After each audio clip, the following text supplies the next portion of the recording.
समग्र शिक्षा अभियान के अंतर्गत कक्षा 9वीं गणित विषय की ब्रिज कोर्स 2026-27 की विद्यार्थी कार्य पुस्तिका का हम अध्ययन कर रहे हैं। पिछले वीडियो में हमने कार्य पत्रक 1 से लेकर 5 को सरल किया था, जिसमें आपने सीखा था अंक, संख्या और इसके अलावा आपने सीखा था गिनती पहाड़े, जो कि 0 से 10 तक तथा 11 से 20 तक। उसके अंतर्गत हमने कार्य पत्रक 1 से 5 को सरल किया था। चलिए आज हम इस वीडियो में प्राकृत संख्या की बात करते हैं, 1.6 प्रश्नावली, जिसमें हम ये देख रहे हैं कि वस्तुओं की गणना में आने वाली संख्या ही प्राकृत संख्याएं। इसे हम n से प्रदर्शित करते हैं। यहाँ पे आप देख रहे हैं n बराबर 1, 2, 3, 4 डैश डैश लिखा हुआ है। तो जितनी भी संख्याएं हैं इसके आगे आने वाली वे सभी प्राकृत संख्याएं कहलाती हैं। और ये प्राकृत संख्या आप देख रहे हैं 1 से आरंभ हो रही है। यहाँ पे लिखा भी है कि 1 से शुरू होकर अनंत तक जाती है।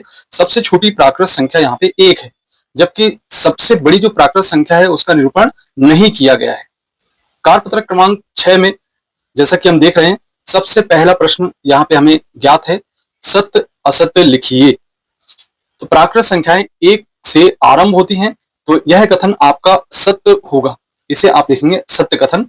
इसके बाद दूसरा कथन है 345 एक प्राकृत संख्या है, तो यह कथन भी सत्य लिखना है।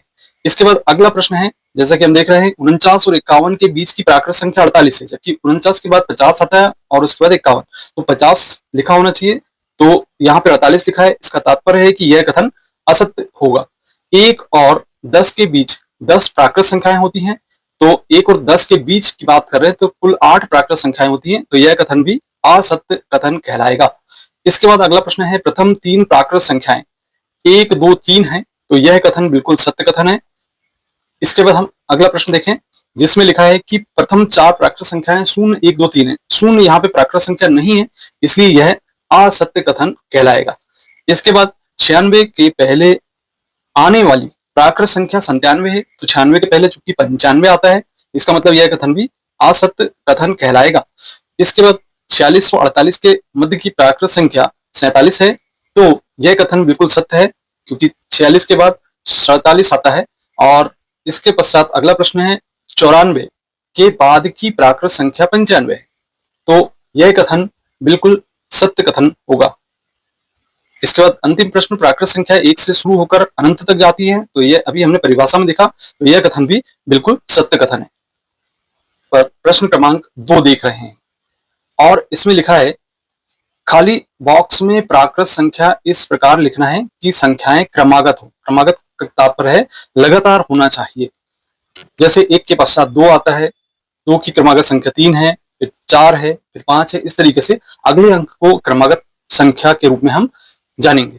यहाँ पे हम पहला प्रश्न देख रहे हैं, 48 के बाद जो अगली क्रमागत संख्या है वह है 49, तो यहाँ पे हम लिखेंगे 49। इसके बाद आप देख रहे हैं कि 68 के बाद जो क्रमागत संख्या है वह है 69। इसके बाद अगला प्रश्न है, 100 के बाद जो क्रमागत संख्या आती है वह है 101, और 14 के बाद जो क्रमागत संख्या है वह है 15। इसके बाद अगली संख्या है 712, और इसमें जो क्रमागत संख्या है वो होगी 713। इसके पहले आप देख रहे हैं कि बीच वाली संख्या लिखी हुई है, तो उसके पूर्व की संख्या, क्योंकि यहाँ पे 914 लिखा है, तो इसके पूर्व 913 आएगा, और इसके पश्चात की जो संख्या है वह 915 होगी। इसके बाद 46 के बाद आप जानते हैं कि इसकी अगली क्रमागत संख्या 47, 48, फिर 49। इस तरीके से आपको लिखना है।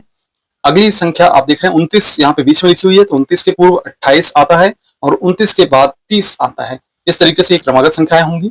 अब यहाँ पे 109 के क्रमागत संख्या 110 होना चाहिए, और इसके बाद हम देख रहे हैं कि 120 लिखा हुआ है, तो इसके पूर्व की जो संख्या है वह होगी 119, तो आप यहाँ पे 119 लिखेंगे, और 120 के पश्चात 121 आता है।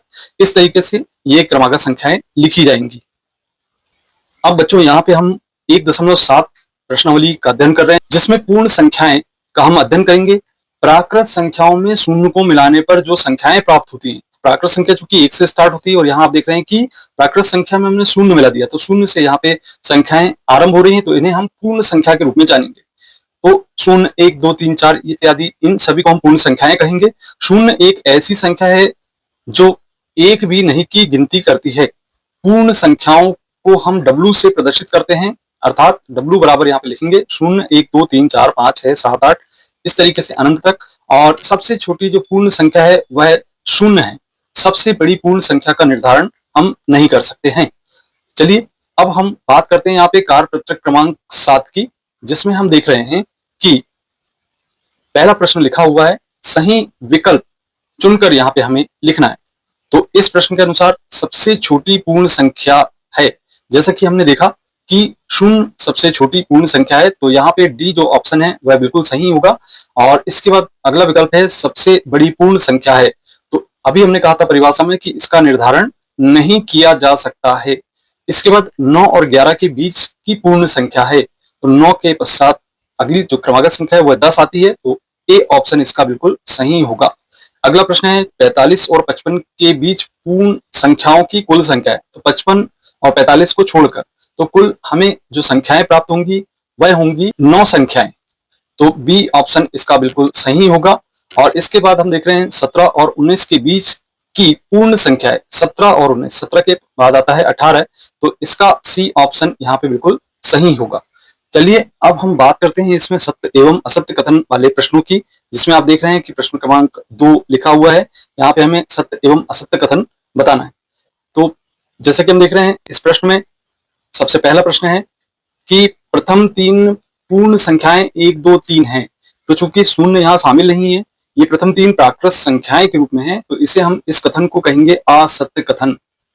यहाँ 0 से स्टार्ट होना था। सबसे छोटी पूर्ण संख्या 1 है, तो चूंकि अभी हमने आपको परिभाषा में बताया था कि सबसे छोटी पूर्ण संख्या 0 होती है, तो यह कथन भी आपका असत्य कथन होगा। इसके बाद हम देख रहे हैं 5 और 7 के बीच की पूर्ण संख्या 6 है, तो यह कथन बिल्कुल सत्य है। 5 के बाद 6 आता है, तो इस कथन को हम सत्य कथन लिखेंगे। प्रथम 4 पूर्ण संख्याएं 1, 2, 3, 4 है, चूंकि प्रथम 4 पूर्ण संख्याएं 0, 1, 2, 3 होना चाहिए, तो यह कथन भी असत्य कथन कहलाएगा। प्रत्येक पूर्ण संख्या प्राकृत संख्या होती है, तो यह कथन असत्य कथन है, क्योंकि प्राकृत संख्या 1, 2, 3, 4 1 से आरंभ होती है और यहाँ पे पूर्ण संख्या 0 से, तो यह प्राकृत संख्या नहीं हो सकती पूर्ण संख्या।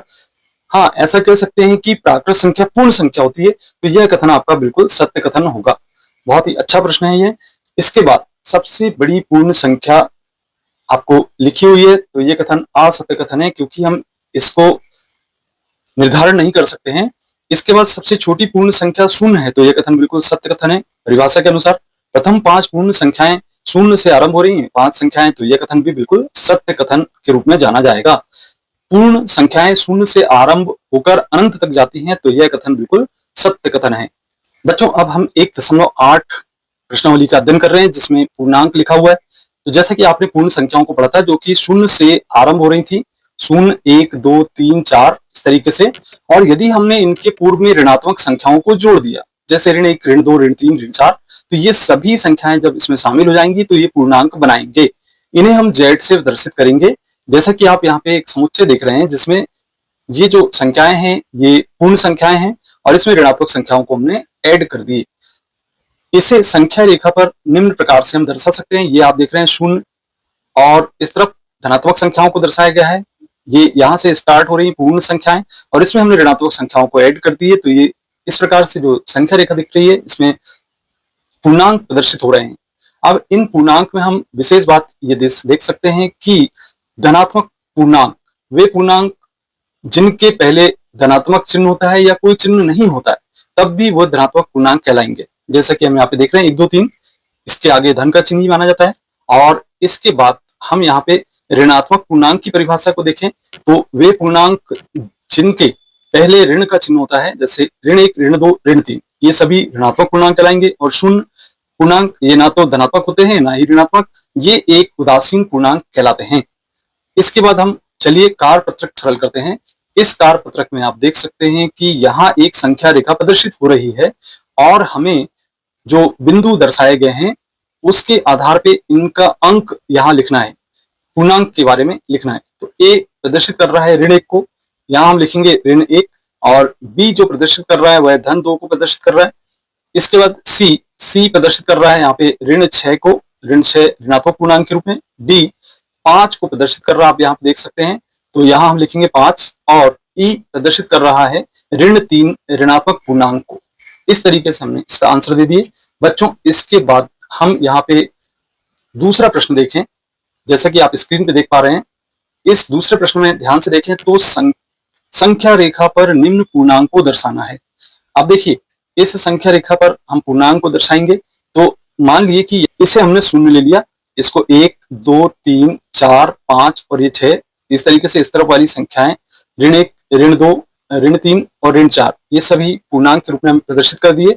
अब हमें यहाँ दर्शाना है, यहाँ पे सबसे पहले दिया है 4, तो 4 को हम प्रदर्शित करेंगे। तो ये जो बिंदु है, ये 4 को प्रदर्शित कर रहा है। अब इसके बाद ऋण 2, ये बिंदु ऋण 2 को प्रदर्शित कर रहा है, और ऋण 4, यह बिंदु ऋणात्मक पूर्णांक को प्रदर्शित कर रहा है। इसके बाद 0, तो ये बिंदु उदासीन पूर्णांक को प्रदर्शित कर रहा है। 6, ये धनात्मक पूर्णांक को प्रदर्शित कर रहा है, और ऋण 1, ये ऋणात्मक पूर्णांक को प्रदर्शित कर रहा है। इस तरीके से हमने इन बिंदुओं को पूर्णांक के रूप में संख्या रेखा पर दर्शा दी। अब बच्चों, अब बात करते हैं हम प्रश्नावली 1.9, जिसमें लिखा हुआ है परिमेय संख्याएं। तो इस परिमेय संख्या को समझने के लिए यहाँ हम देखें कि ऐसी संख्या परिमेय संख्या कहलाती है जो P बटे Q के रूप में प्रदर्शित की जाती है। यह इस रूप में लिखा जा सकता है जहां P और Q पूर्णांक हैं तथा Q का मान 0 के बराबर नहीं होना चाहिए। परिमेय संख्याओं को हम Q से प्रदर्शित करेंगे। यहाँ उदाहरण के रूप में आप लिख सकते हैं 0, 3, ऋण 2/3, 1/2, 9/5। ये सभी परिमेय संख्याएं हैं। संख्या 0, ऋण 2, 4 P बटे Q के रूप में लिखी जा सकती है। कहने का तात्पर्य है कि जैसे ऋण 2 है तो इसको ऋण 2/1 पढ़ा जा सकता है, 4 है तो 4/1। तो ये बटे में Q का मान 1 के रूप में है, जो कि 0 के बराबर नहीं है, इसलिए ये सभी संख्याएं परिमेय संख्याओं का ही एक रूप है। यहाँ पे हम परिमेय संख्याओं को प्रदर्शित कर रहे हैं, ऋण 1, 1/2, ऋण 1/2, 2/3, 1, 3/2, 2, 5/2 इत्यादि। ये सभी संख्याएं परिमेय संख्याओं का ही रूप है। तो किन्हीं दो परिमेय संख्याओं के मध्य अपरिमित रूप से अनेक परिमेय संख्याएं हो सकती हैं। बच्चों, इसके लिए हम कारपत्रक यहाँ पे देख रहे हैं, जिसमें आप देख रहे हैं कि सत्य एवं असत्य लिखना है। 1/2 एक परिमेय संख्या है, तो जैसा कि हमने बताया कि यह कथन बिल्कुल सत्य कथन होगा। अब दूसरा है, दो परिमेय संख्याओं के मध्य केवल दो परिमेय संख्याएं होती हैं, जबकि हमने कहा कि अपरिमित रूप से अनेक होती हैं, तो यह कथन बिल्कुल असत्य कथन के रूप में जाना जाएगा।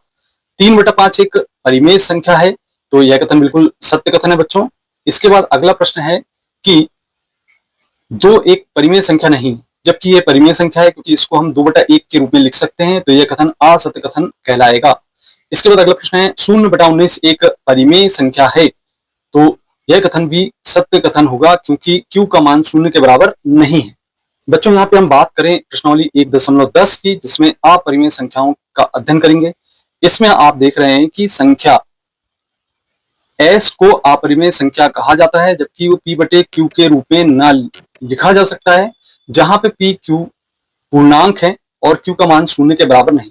ये देखिए, ये सभी संख्याएं कर्णी 3, कर्णी 7, पाई, कर्णी 2, 0.10, 100, 100 इत्यादि, ये सभी संख्याएं अपरिमेय संख्याएं कहलाएंगी। चलिए इसका कारपत्रक को सरल करें। तो इस कारपत्रक क्रमांक 10 को हम देख रहे हैं, जिसमें यहाँ पे आप देख सकते हैं कि प्रश्न है सत्य असत्य लिखिए। तो यहाँ कारपत्रक क्रमांक 10 में हम सत्य असत्य कथन लिखेंगे। पाई एक अपरिमेय संख्या है, तो सत्य कथन के रूप में जानेंगे, क्योंकि एक अपरिमेय संख्या कहलाती है, इसलिए कथन सत्य होगा।